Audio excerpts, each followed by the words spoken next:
ഇന്ന് ഞങ്ങൾക്ക് പോസ്റ്റിംഗ് ഉണ്ടായിരുന്നു, പക്ഷെ അത് ക്യാൻസൽ ചെയ്തു. അപ്പോൾ യൂണിഫോം ഒക്കെ ഇട്ട് അങ്ങോട്ടാ ക്ലാസ്സിലോട്ടാ അല്ല, നമുക്കിന്ന് വേറൊരു പ്രോഗ്രാം അറ്റൻഡ് ചെയ്യാൻ വേണ്ടിയിട്ട് പോകണമായിരുന്നു. അതാണ് BLS, അതായത് basic life support.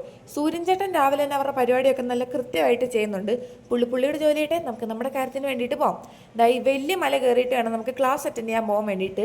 First year ആയിരുന്നപ്പോൾ ഞങ്ങളിത് സ്ഥിരം കയറുമായിരുന്നു. ഇതിൻ്റെ പൊക്കത്താണ് ഞങ്ങളുടെ മെഡിക്കൽ കോളേജ്.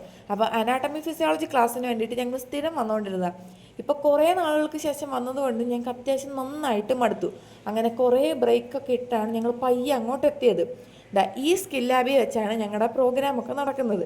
8:15 അവർ ഞങ്ങളോട് വരാൻ പറഞ്ഞിട്ട് അവർ വന്നപ്പോൾ സമയം 9 മണിയായി.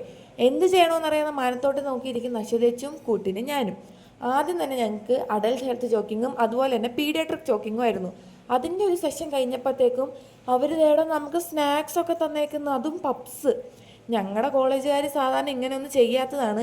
പിന്നെ എന്ത് പറ്റിയാവോ, എന്തൊക്കെയാണേലും നല്ല അടിപൊളി പപ്സായിരുന്നു. പപ്സൊക്കെ കഴിച്ച് കഴിഞ്ഞിട്ട് ഞങ്ങൾക്ക് പിന്നെ അടുത്ത സെഷൻ എന്ന് പറയുന്നത് എയർവേ മാനേജ്മെൻറ്റിൻ്റെ ആയിരുന്നു. അങ്ങനെ സാറ് ഞങ്ങൾക്ക് കുറച്ച് നേരം ക്ലാസ്സൊക്കെ എടുത്ത് തന്നു. അത് ഡെമോൺസ്ട്രേറ്റ് ഒക്കെ ചെയ്ത് കാണിച്ചു തന്നിട്ട് പുള്ളി പറഞ്ഞു, ഇനി നിങ്ങളായിട്ട് അങ്ങ് പ്രാക്ടീസ് ചെയ്തോളെ. ഞങ്ങളങ്ങ് കയറി മെയ്യാൻ വേണ്ടി തുടങ്ങി. അത് ഒരാളല്ല, എല്ലാവരും കൂടെ. പുള്ളിയുടെ പെടലെടുത്ത് തിരിച്ചു വെക്കുന്നു, എന്തൊക്കെയോ. ആ ഡമ്മീനെ ഞങ്ങൾ പിന്നെ അങ്ങ് കൊന്നു. അത് നമുക്ക് കുഞ്ഞു വാവന്മാരുടെ ബോഡിയൊക്കെ ക്ലീൻ ചെയ്യുന്നത് അതൊക്കെ എങ്ങനെയാണെന്നുള്ളത് പഠിപ്പിച്ചു തന്നു. അത് കഴിഞ്ഞപ്പോഴത്തേക്കും നമ്മുടെ ഉച്ചക്കത്തെ ഫുഡിൻ്റെ സെഷനായി. ഇന്നത്തെ ഫുഡ് കണ്ടപ്പോൾ ഞങ്ങൾക്ക് എല്ലാവർക്കും ഭയങ്കര സന്തോഷമായിരുന്നു. കാരണം ഇതുവരെ ഇത്ര അടിപൊളി ഫുഡ് ഞങ്ങൾക്ക് ഇതുവരെ കിട്ടിയിട്ടേ ഇല്ല. ഇങ്ങനത്തെ ഒക്കെ ഫുഡ് ഹോസ്റ്റലിൽ തന്നിരുന്നെങ്കിൽ ഞങ്ങളിപ്പോൾ നല്ല ഗുണ്ടുമണികളായേനെ.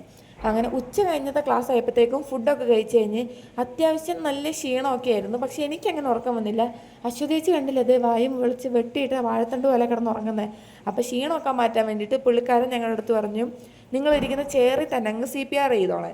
പിന്നെ അത് കഴിഞ്ഞപ്പോഴത്തേക്ക് ഞങ്ങൾക്ക് ചായയൊക്കെ തന്നു. പക്ഷേ അതിൻ്റെ ഒന്നും ക്ലിപ്പ് എടുക്കാൻ പറ്റിയില്ല. അത് കഴിഞ്ഞ് ഞങ്ങൾ നേരെ ഇനി ഹോസ്റ്റലിലോട്ട് പോട്ടെ. എന്നാണേലും പരിപാടി അടിപൊളിയായിരുന്നു.